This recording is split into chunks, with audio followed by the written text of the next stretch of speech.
Kali ini saya akan membahas materi tentang ekosistem. Untuk mempelajari materi ini lebih lanjut, mari simak video ini baik-baik.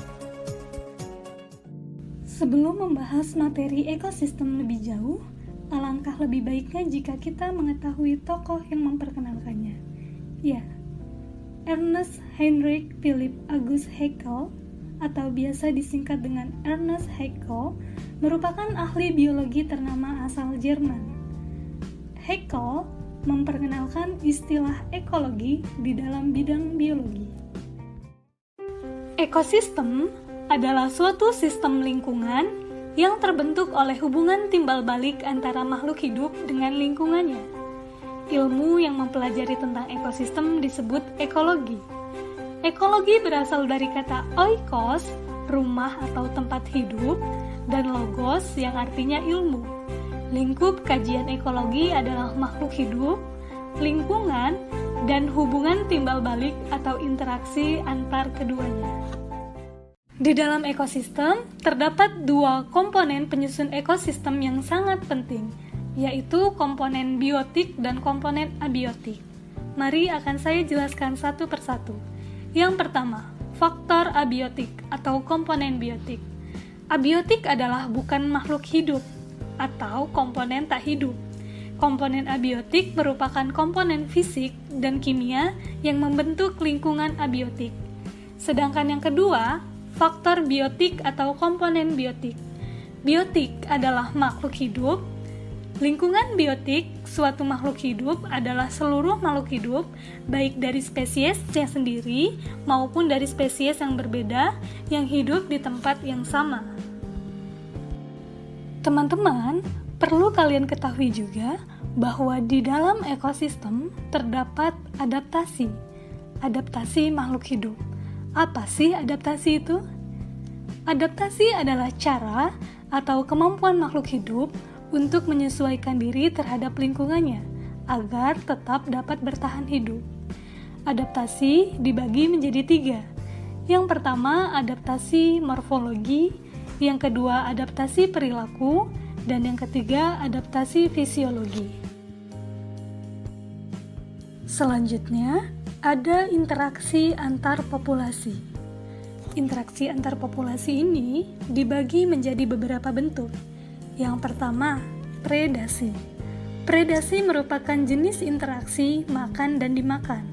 Pada umumnya, predasi suatu spesies memangsa spesies lain. Yang kedua, kompetisi.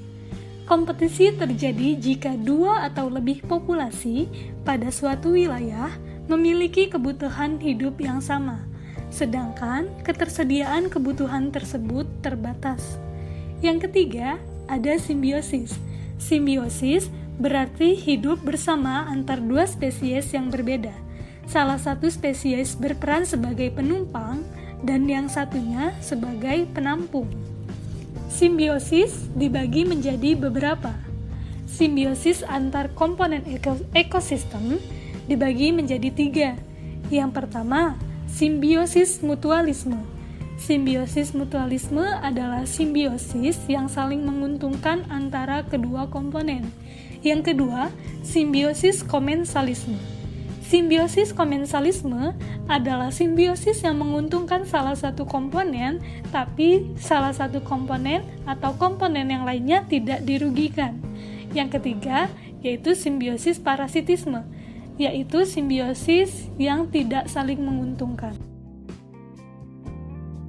Oke, lanjut materi tentang aliran energi dan daur biogeokimia. Di dalam aliran energi dan daur biogeokimia, terdapat rantai makanan, jaring-jaring makanan, tingkatan trofik, dan piramida ekologi. Pembahasan selanjutnya tentang daur biogeokimia. Daur biogeokimia adalah daur unsur atau zat, misalnya karbon dioksida, oksigen, air, nitrogen, fosfor, dan mineral yang lain. Jika daur biogeokimia ini terhenti, ekosistem akan mengalami kerusakan. Proses makan dan dimakan di dalam ekosistem menimbulkan perputaran unsur yang dikenal sebagai daur unsur.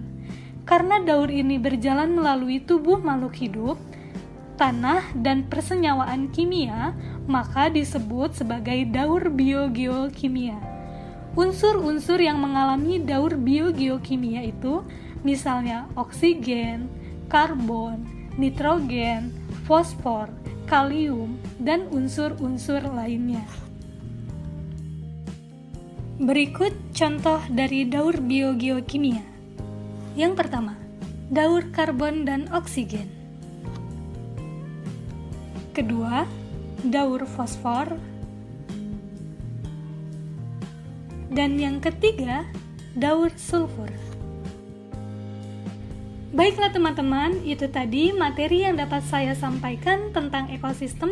Apabila ada salah-salah kata, saya mohon maaf. Tunggu saya di video-video selanjutnya. Terima kasih. Wassalamualaikum warahmatullahi wabarakatuh.